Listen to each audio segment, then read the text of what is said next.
Hi everyone, welcome to today's Lightbulb learning session. Today I wanted to look at the slightly emotive subject of redundancy. It's something that unfortunately in the current world is going to become more prevalent in the next few months, and it's important if you have to carry out this process that you get the stages correct. This video is going to contain 7 stages. I warn you now, it's going to be quite a long one. So, stage 1, you need to communicate to your teams the potential need for redundancies. Communication in this set of processes is everything. I'd also recommend, when you're informing your teams of potential redundancies, that you get them to try and understand a little bit of the numbers behind it or a little bit of the decision-making process that's gone with it.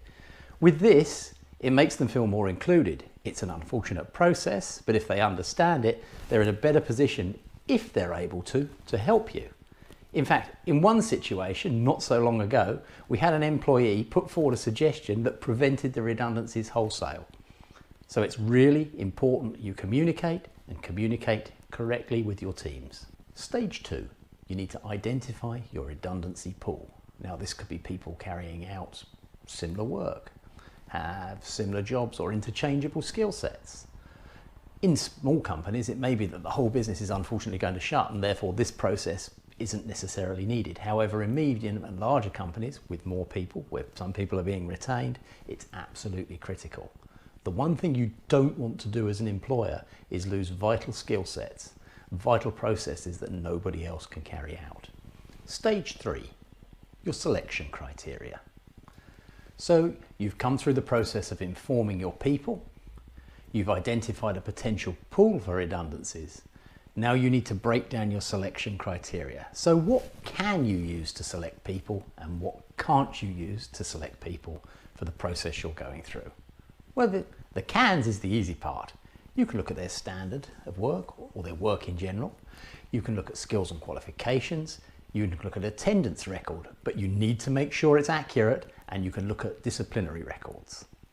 However, the things you cannot select on is a much longer list, and I'm going to pop it over here and in the slide afterwards so you can have a good look and take in the information.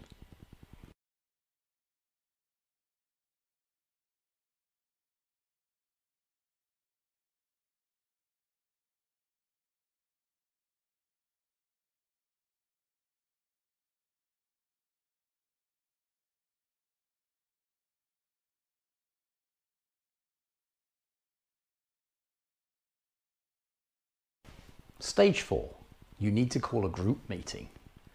The meeting will contain obviously somebody to deliver the information, the employees that have been placed within the redundancy pool, and hopefully some sort of administrative support to take notes on what actually happened amid the meeting. Within the meeting, you're going to explain why you're making the redundancies again. Again, I always go through the numbers and the practicalities within the business.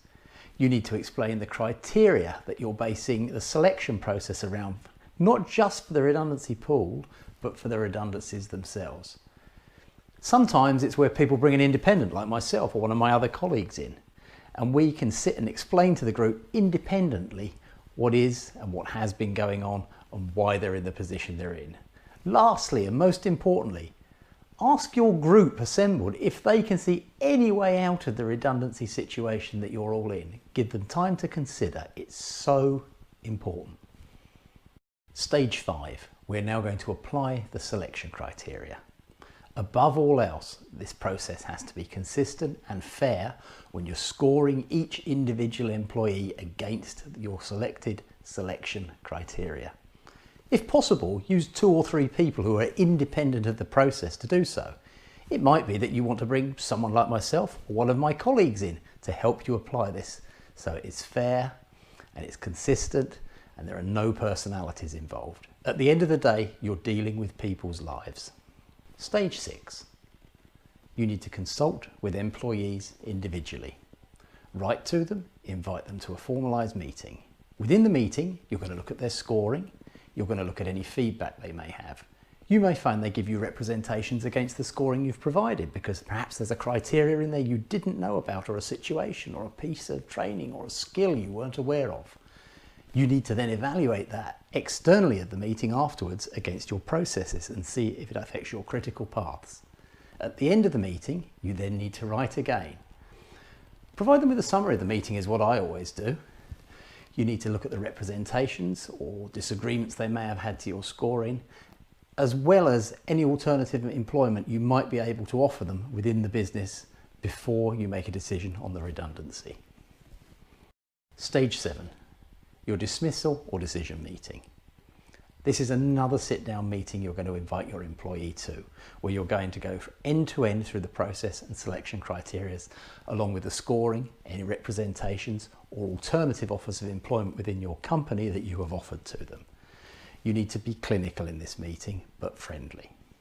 Finally, following this meeting, and assuming you have decided to dismiss the employee, you are going to write for them formally, providing them with a termination date, again, and all the information you have provided to them previously. This then concludes your dealings with that employee and they have been made redundant. Lastly, if you want to see the entirety of the process I've talked about, I'm going to incorporate a link below to my LinkedIn profile and an article I wrote a few weeks ago.